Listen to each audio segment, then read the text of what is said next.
Hurricane Milton regains Category 5 intensity as Florida residents prepare for life-threatening impacts.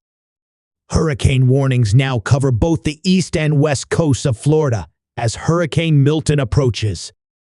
The National Hurricane Center warns Milton poses an extremely serious threat to Florida with life-threatening impacts. Forecasters say Hurricane Milton has the potential to become one of the most destructive hurricanes on record for West Central Florida, which includes the Tampa area, as millions of residents are in the final hours of preparation. It's worth emphasizing that this is a very serious situation, the National Hurricane Center warned on Tuesday. Milton has the potential to be one of the most destructive hurricanes on record for West Central Florida. On Monday, Hurricane Milton underwent rapid intensification and strengthened from a Category 1 hurricane to a near-record-breaking Category 5 hurricane with winds of 180 mph and a minimum central pressure of 897 millimeters.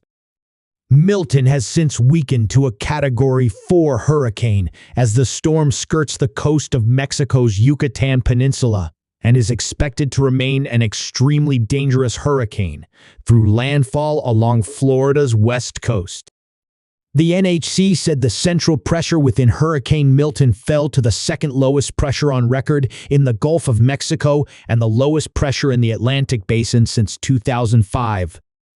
In terms of maximum sustained winds, Milton has also become the strongest hurricane in the Atlantic Basin since Hurricane Dorian in 2019 and tied for the fourth strongest storm since record-keeping began. Hurricane Allen holds the top spot with maximum sustained winds that reached 190 m in 1980. Hurricane Milton is likely to bring life-threatening impacts to Florida, including a deadly storm surge, destructive hurricane-force winds, and flooding rain that has millions of residents finalizing their emergency plans, while countless others are packing up and fleeing the coast and other low-lying areas as state and local officials plead with people to listen to officials and leave if evacuations are ordered. Florida Gov. Ron DeSantis declared a state of emergency over the weekend for 51 of the state's 67 counties.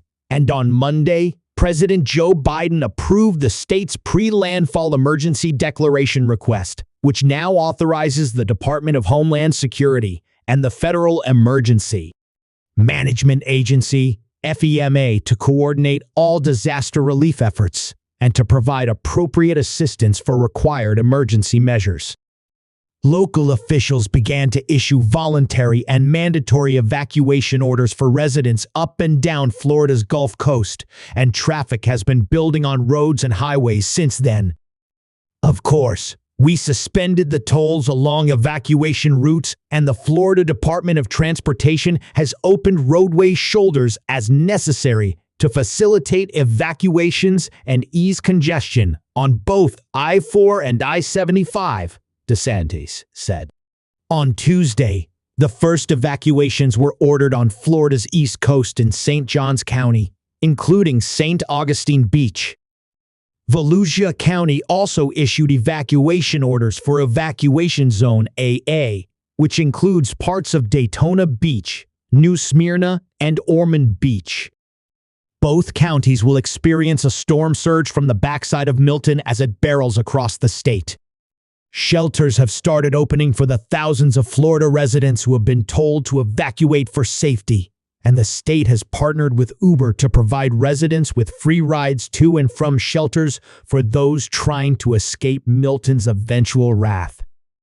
To the north, Atlanta Motor Speedway said it was opening its campground's free of charge to evacuated Florida residents. The National Weather Service office in Tampa is warning of catastrophic damage, and some homes may be uninhabitable for weeks or months.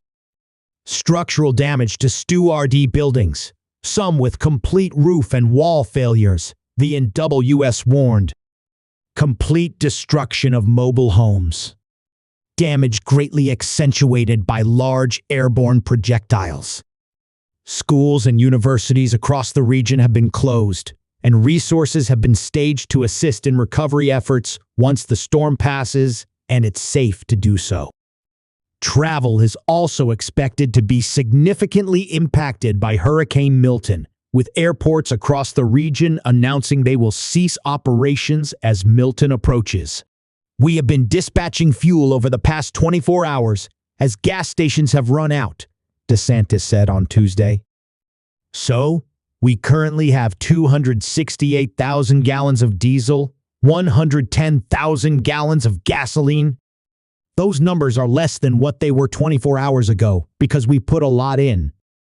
DeSantis said an additional 1.2 million gallons of diesel and gas was headed to Florida and stressed there was no fuel shortage. All theme parks in Central Florida, including Walt Disney World Resort and Universal Orlando, will close on Wednesday ahead of Milton's forecast landfall.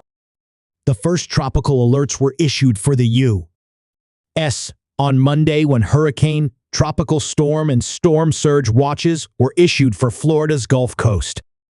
Those alerts have since expanded and upgraded to warnings as the dangerous situation continues to unfold and Milton gets closer to the Sunshine State. Hurricane warnings stretch across the Florida peninsula from Cedar Key, Tampa, St. Petersburg, Sarasota, and Fort Myers on the state's west coast to Orlando in Central Florida and Daytona Beach and Melbourne on the state's east coast. Tropical storm warnings have also been expanded to cover all of South Florida, including Miami, Fort Lauderdale, West Palm Beach, and the Florida Keys. Farther north, tropical storm warnings were also issued for Jacksonville, Perry, which was hit hard by Hurricane Helene 2 weeks ago, and Port St. Joe. Storm surge warnings were issued for Florida's west coast on Monday, and there is the potential for a record storm surge in places like Tampa Bay.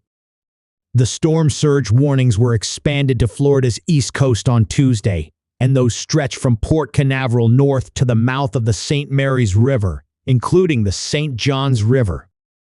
If you are in the storm surge warning area, this is an extremely life-threatening situation, and you should evacuate today if ordered by local officials, the NHC warned. There will likely not be enough time to wait and leave on Wednesday. A storm surge of up to 15 feet is possible for Tampa Bay, as well as from the Anclote River to Englewood, Florida. A storm surge of 6-10 feet is possible from Englewood to Bonita Beach, as well as for Charlotte Harbor. The current storm surge forecast for Tampa Bay is up to 15 feet if the peak surge coincides with high tide. This is notably higher than during Helene, when Tampa Bay saw 7-8 feet of storm surge. Hurricane Milton is located about 500 miles southwest of Tampa, Florida, and has maximum sustained winds of 165 mph, making it a strong Category 5 hurricane on the Saffir-Simpson hurricane wind scale. The NHC says Hurricane Milton's wind field is expected to grow as the storm approaches the Sunshine State. The official forecast shows the hurricane and tropical storm force winds roughly doubling in size by the time it makes landfall, the NHC said. Therefore, damaging winds, life-threatening storm surge, and heavy rainfall will extend well outside the forecast cone. The National Hurricane Center says Hurricane Milton is moving off to the east-northeast, and a turn to the northeast with an increase in forward speed is expected on Tuesday and continue through Thursday. On that forecast track, the NHC says the center of Hurricane Milton will move across the eastern Gulf of Mexico and approach the west-central coast of Florida through Wednesday.